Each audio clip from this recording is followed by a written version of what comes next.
राधे, जय श्री कृष्णा। फाल्गुन माह के शुक्ल पक्ष की एकादशी को आमलकी एकादशी कहते हैं।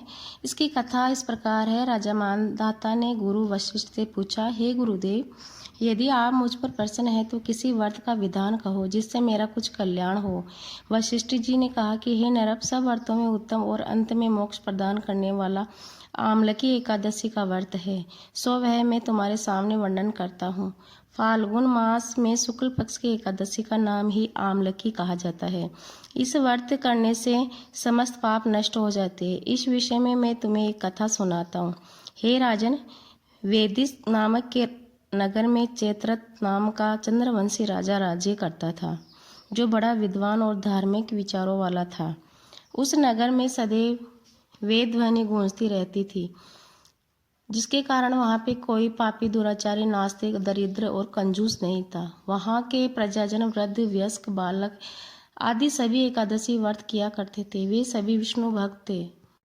एक समय फाल्गुन माह के शुक्ल पक्ष की आमलकी एकादशी को राजा तथा समस्त प्रजा ने हर्ष सहित उस एकादशी का व्रत किया। राजा ने प्रजाजनों के साथ मंदिर में जाकर पूर्ण कुंभ स्थापित किया, धूप, दीप, नैवेद्य आदि से पूजन किया। पूजन करते समय वे इस प्रकार कहने लगे, हे धात्री, तुम ब्रह्मा जी द्वारा उत्पन्न हो, तुम ब्रह्म स्वरूप हो। हे देवी, तुम समस्त पापों को नष्ट करने वाली हो, तुमको बारंबार नमस्कार है। अब तुम मेरा आदेश स्वीकार करो। देवगृह में सबने रात्रि को जागरण किया। उसी रात्रि को एक बहेलिया, जो जीव हिंसा करके अपना कुटुंब को पालन करता था, भूख प्यास से व्याकुल हो जागरण देखने के लिए मंदिर के कोने में आकर बैठ गया और वहां पर होती हुई एकादशी व्रत की कथा और महात्म्य को सुनता रहा। इस तरह उस बहेलिये ने भी अन्य सभी लोगों के साथ जागरण कर रात्रि व्यतीत की। प्रातःकाल जब सब लोग अपने अपने घर को चले आए तो वह बहेलिया भी अपने घर को चला आया और घर आकर उसने भोजन किया। कुछ काल बीतने के पश्चात उस बहेलिये की मृत्यु हो गई। उसने उस आमलकी एकादशी के व्रत तथा जागरण के प्रभाव से राजा विदुरथ के घर जन्म लिया। उसका नाम वसुरथ रखा गया। जब वह बड़ा हुआ तो धन धान्य से युक्त होकर चतुरांगनी सेना के साथ 10 सहस्त्र गांवों का पालन करने लगा। वह तेज में सूर्य के समान, कांति में चंद्रमा जैसा, वीरता में विष्णु भगवान के तुल्य और क्षमा में पृथ्वी के समान था। वह विष्णु भक्त तथा सत्यवादी, कर्मवीर और अत्यंत धार्मिक था। एक दिन वह नरक वन में आखेट करने के लिए गया। देवयोग से वह मार्ग में भटक गया। दिशा का ज्ञान न होने के कारण उसी वन में एक वृक्ष के नीचे सो गया। उसी समय वहां पर कुछ पहाड़ी मलेच्छ आए। वहां राजा को मारो मारो शब्द कहकर मारने के लिए टूट पड़े।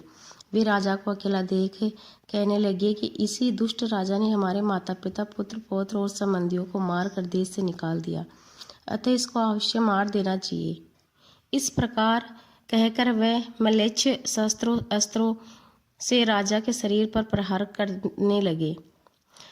मलेच्छों द्वारा छोड़े गए अस्त्र शस्त्र लौटकर उन्हीं पर प्रहार करने लगे, जिसके कारण वे मलेच्छ स्वयं ही मूर्छित होकर पृथ्वी पर गिर पड़े।